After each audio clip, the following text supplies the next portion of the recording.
voice? Why don't you hear when God is speaking?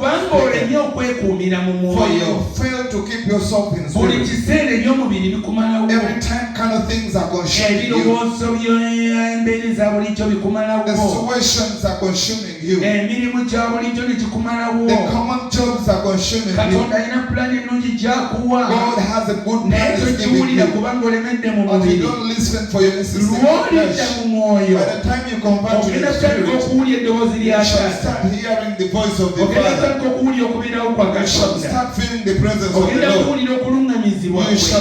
You shall see the guidance from Him. He is going to tell you and guide you where you put it. For every person has a destination.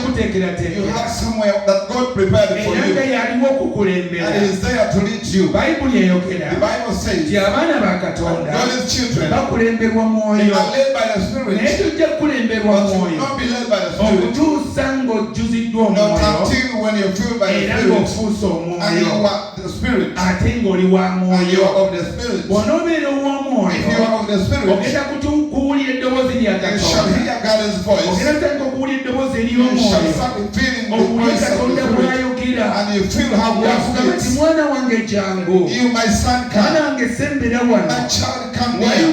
There is something coming. So the good plan is coming. By the time it approaches you, when you are hearing it. But why are you not hearing? The voice of the Father. When God speaks to you, because every time the voice of the food is consuming you, the battles are consuming you. Leave the battles to go. He said, speaks to you, that I am the one who fights the battle. It is me to make you overcome. It is me to make you overcome. But if you fail to hear, so you are in carnal, so you attack the battle and it overcomes you. After overcoming you, now you say God did not stand by my side. God has not worked for me. God has not been on my side. But what failed you is to be in the Spirit. If you are in the Spirit, you shall start hearing as you attach everything that comes from God. You hear inside of you there is a doing God is will. The Holy Spirit will be near you. As you feel conviction, as you feel Bukinatuka ekiseera ekyokusinza Katonda ojja kumusinza kubanga ojja kuba mu mwoyo. Bayibuli bweyogera mu Yokaana 4 nti abasinza Katonda kibagwanidde kumusinza mu mwoyo.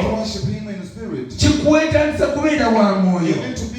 Ow'omubiri tasinza Katonda asobola okukola obulungi naye Katonda ky'anaasiima kyekyo ky'okoze nga kisa ku ntobo ya mutima gwo ng'oli wa mwoyo.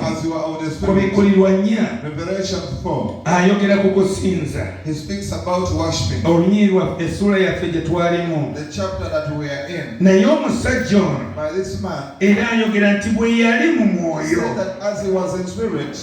bwe yali mu mwoyo, Mukama omulungi yeebazibwe. Yali mu mwoyo n'atandika okulaba eggulu, n'alaba eby'obwakabaka, n'alaba ebingi ebiri mu ggulu mu bwakabaka gy'alaga. Lwaki gwe tolaba? Abantu ne bwe bavunnama ne bagwa ku ttaka ne basobola okusinza nga gw'ogamba nti oba bano bakola ki? Oba bano beekoza? Obalaba beekoza kubanga oli mu maanyi ga mmere. N'onoova mu mubiri ojja kutandika okulaba Katonda. Mu Bikkulirwa 4 tandika n'olunyiri olusooka. Olunaku ebyo ne ndaba era laba oluggi oluguddwawo mu ggulu, n'eddoboozi lye nasooka okuwulira ng'ery'akagombe nga lyogera nange ng'ayogera nti, linnya okutuuka wano nange naakulaga ebigwanira okubeerawo oluvannyuma lw'ebyo.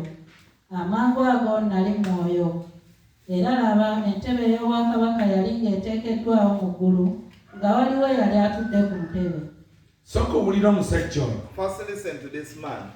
Nti n'alyoka alaba eby'obwakabaka. Now he saw things from the kingdom ziri mu maaso ge. as they are before him. N'alaba ekitiibwa kya He Katonda. saw the Lord is Naye agambye amangu nali mu mwoyo. But he said, I was in spirit. Kitegeeza ebiro by'ataabeeranga mu It mwoyo. means by the time he wasn't in spirit, Teyasobolanga kulaba he Katonda. couldn't see God.